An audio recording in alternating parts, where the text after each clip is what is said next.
You're sitting on the couch, scrolling through emails, when suddenly your heart starts pounding, your jaw tightens, and a wave of thoughts races faster than you can catch. No danger. No chase. Just a buzzing phone and a feeling that your body is preparing for a fight it never sees. Why does a simple notification feel like a predator is at the door? Your breath becomes shallow. Your stomach flips. It's as if an alarm has been pulled for no reason. In the next few seconds, we'll uncover the 3 hidden messengers that turn a harmless ping into a full-blown emergency response. Knowing them changes everything. What most people call stress isn't just a feeling. It's a cascade of chemistry that starts in the brain and spreads to every organ. Today, we'll meet the 3 star players: cortisol, adrenaline, and norepinephrine.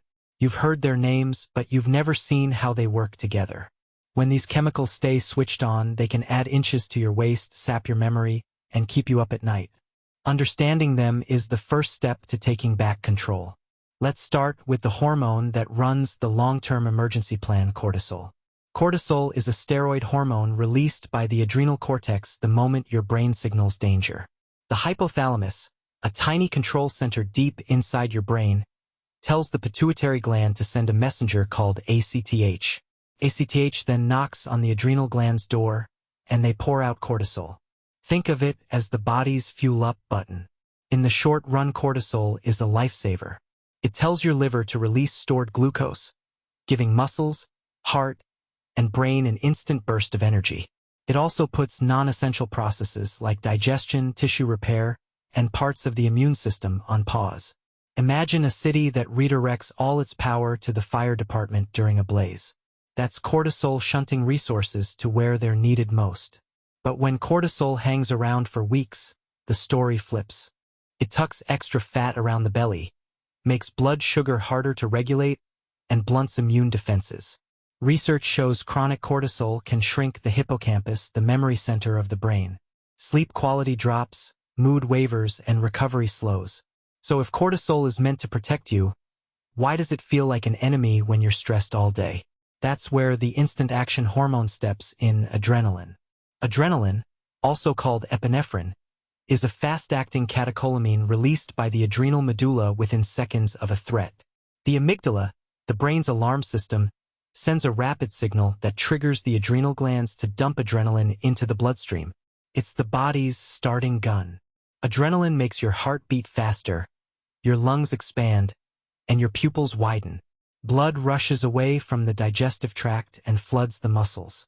Reaction time sharpens, and you feel a surge of power, like the rush you get on a roller coaster or when you slam on the brakes to avoid a crash.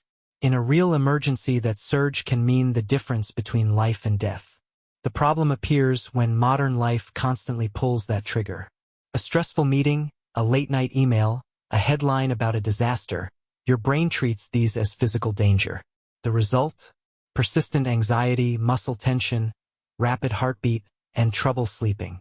Your body simply isn't built to stay in emergency mode all day. Now imagine you're already in that high gear state. Your heart is racing, your muscles are primed. What you need next is absolute focus.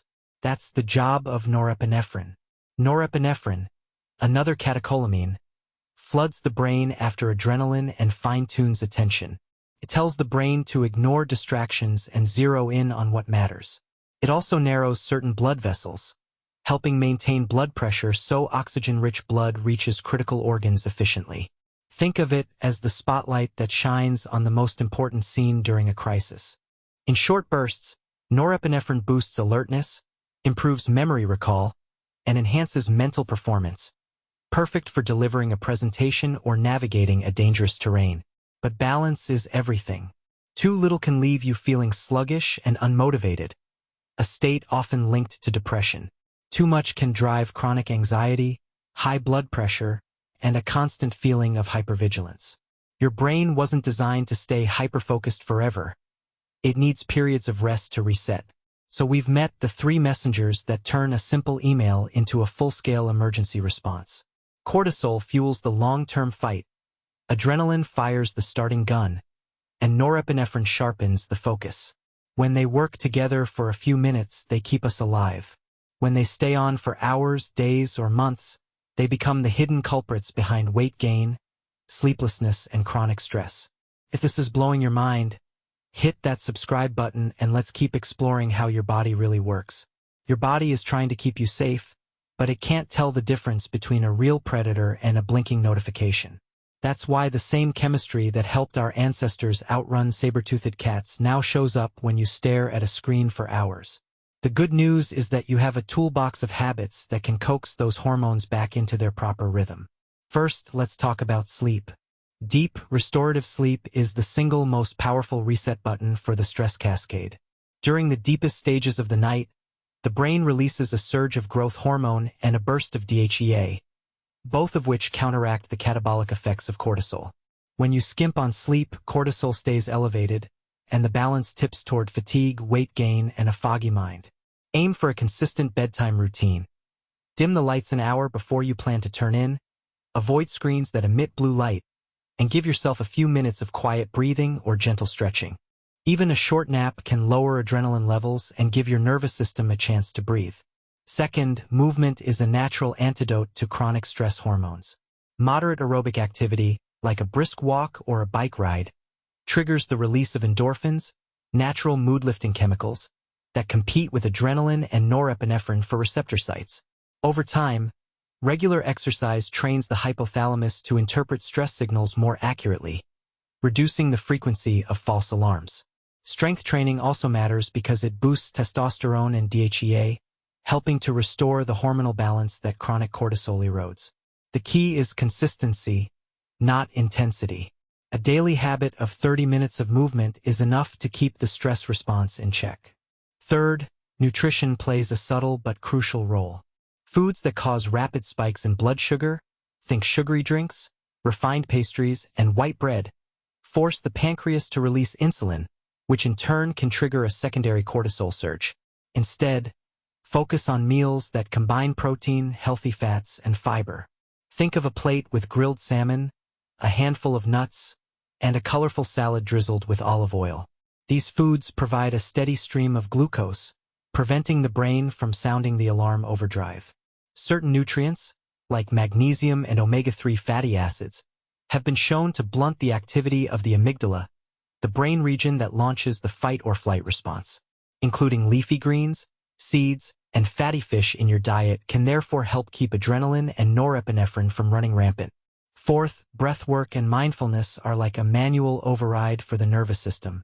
When you take slow, diaphragmatic breaths, inhale for 4 counts, hold for a moment, exhale for 6 counts, you stimulate the vagus nerve, the main conduit of the parasympathetic rest and digest branch.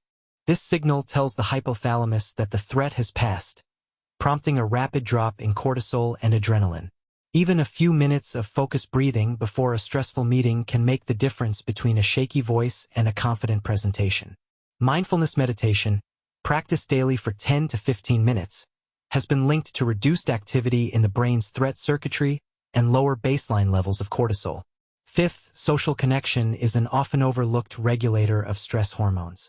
Positive interactions with friends, family, or even a supportive community release oxytocin, the bonding hormone. Oxytocin has a calming effect on the amygdala and can dampen the release of both cortisol and norepinephrine. If you feel isolated, make a point to reach out, share a laugh, or simply sit together in silence. Even a brief hug can trigger a cascade that quiets the stress response. Sixth, consider the environment you create for yourself.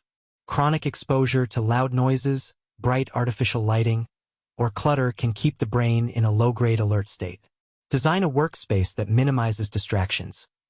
Keep the desk tidy, use noise-canceling headphones if needed, and schedule regular breaks to step away from the screen. A short walk outside, especially in natural light, can reset the circadian rhythm, lower cortisol, and improve mood. Seventh, if you find that stress feels unmanageable despite these lifestyle tweaks, it may be worth talking to a healthcare professional. Sometimes underlying medical conditions, like thyroid imbalances or chronic inflammation, can amplify the stress hormone cascade. Blood tests can reveal whether cortisol, DHEA, or other markers are out of sync, and a clinician can guide you toward targeted interventions, whether that's a short course of therapy, a medication adjustment, or a specialized supplement regimen. All of these strategies share a common thread: They teach the brain that not every bump in the road is a life-or-death situation. By consistently providing signals of safety, you give the hypothalamus the confidence to lower its alarm threshold. Over weeks and months, the hormonal orchestra begins to play a more harmonious tune. Cortisol returns to its natural rhythm. Adrenaline fires only when truly needed, and norepinephrine sharpens focus without keeping you in a perpetual state of hypervigilance. Remember, the goal isn't to eliminate stress entirely. That would be impossible and even undesirable. A certain amount of stress fuels growth, creativity, and resilience. The aim is to prevent the stress response from becoming a chronic background soundtrack that drowns out the quieter, restorative notes of life.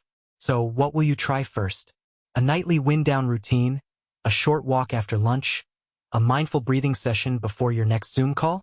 Let us know in the comments which habit you think will make the biggest difference for you. Your experience could help someone else break the cycle of endless alarm.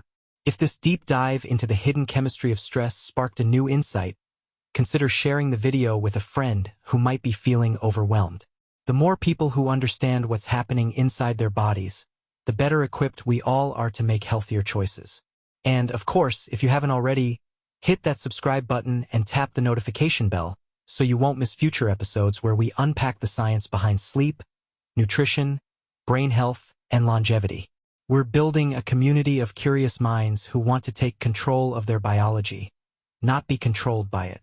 Thanks for joining us on this journey into the inner workings of the stress response. Keep exploring, keep questioning, and most importantly, keep listening to what your body is trying to tell you. Until next time, stay balanced and stay wise.